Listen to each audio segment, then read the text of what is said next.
મારી આજુબાજુ બેઠેલા એકદમ મોટા બધા મહાનુભાવો ડૉક્ટર સુરેન્દ્રભાઈ, મહેશભાઈ, મંથનભાઈ વિશાકર, દિલીપભાઈ, દીપકભાઈ જોશી, કનુભાઈ કંધુ અને મારી સામે બેઠેલા બધા મિત્રો, જેટલો આપણો ધર્મ સનાતન છે એટલી લોકકથાઓ સનાતન છે.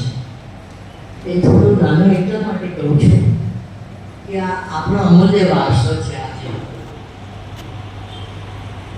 સાતવાહન વંશમાં જ્યારે એમનું રાજ્ય હતું ગોદાવરીના કિનારે, ત્યારે એક મોટું કામ થયું. મોટું કામ જે થયું એ બૃહદ કથા ગુણાદીએ લખી. ગુણાદી પૈસાની ભાષામાં બધી વાર્તાઓ લખી. એ કદાચ આપણું મોટામાં મોટું ડોક્યુમેન્ટેશન હતું. એની પહેલાં જાત કથાઓ, બીજી પરંપરાઓની કથાઓ, નિષદોની કથાઓ આવી હતી. ગુણાદ્ય એ પૈસાચીમાં લખેલું બૃહદ કથા લઈને સાતવાહન રાજાઓ પાસે ગયા.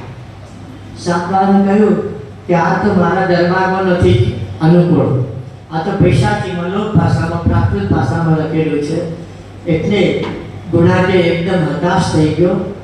એને પોતાને અવમાન લાગ્યું, પોતાનું અપમાન લાગ્યું અને પછી જંગલમાં જઈને આ જે બૃહદ કથાના એક એક પાન બાળવા માંડ્યો. બૃહદ કથાને બાળવા માંડ્યો. ગાતા ગાતા આખું જંગલ ભેગું થઈ ગયું. જંગલના પશુઓ ભેગા થઈ ગયા અને ખબર પડી રાજાને. રાજા શિકારે નીકળ્યો તો મૃગયામાં એને કોઈ હરણ કે કોઈ પશુ ન મળે. એને ખબર પડી કે બધા ગુણાદ્યની બૃહદ કથા સાંભળવા બેઠા છે. જ્યારે ખબર પડી ત્યાં સુધી બૃહદ કથાનો મોટા ભાગનો નાશ થઈ ગયો હતો અને જે થોડું રહ્યું એ પછી કથા મંજરીમાં આવ્યું અને કથા સહિત સાગરમાં આવ્યું. એ પરંપરાઓ આખી દુનિયામાં ત્યાં સુધી ફેલાઈ ગઈ. જૈન પરંપરામાં વસુદેવ હિન્દી આવ્યું, તેની પહેલાં જાતક કથાઓ આવી ગઈ હતી. આ આપણો અમૂલ્ય ખજાનો આપણા સનાતન ધર્મની સાથે શાશ્વત ચાલ્યો આવે છે. આ મોટો ખજાનો છે. એની પછી લખાતું ગયું. તમે વિક્રમ ચરિત્ર વાંચ્યું, વૈદાની કથાઓ વાંચી, સિંહાસન બત્રીસી વાંચી.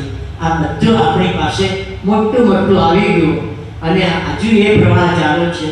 કનુભાઈ એ પરંપરાને વિસ્તારે છે અને હું એમનું ખૂબ સ્વાગત કરું છું, કારણ આ પરંપરા ખૂબ મોટી છે. આ બૃહદ કથાનો વિસ્તાર છે અને પ્રસ્તાર છે. હું આપણા બધા વતી કનુભાઈનું ખૂબ અભિનંદન.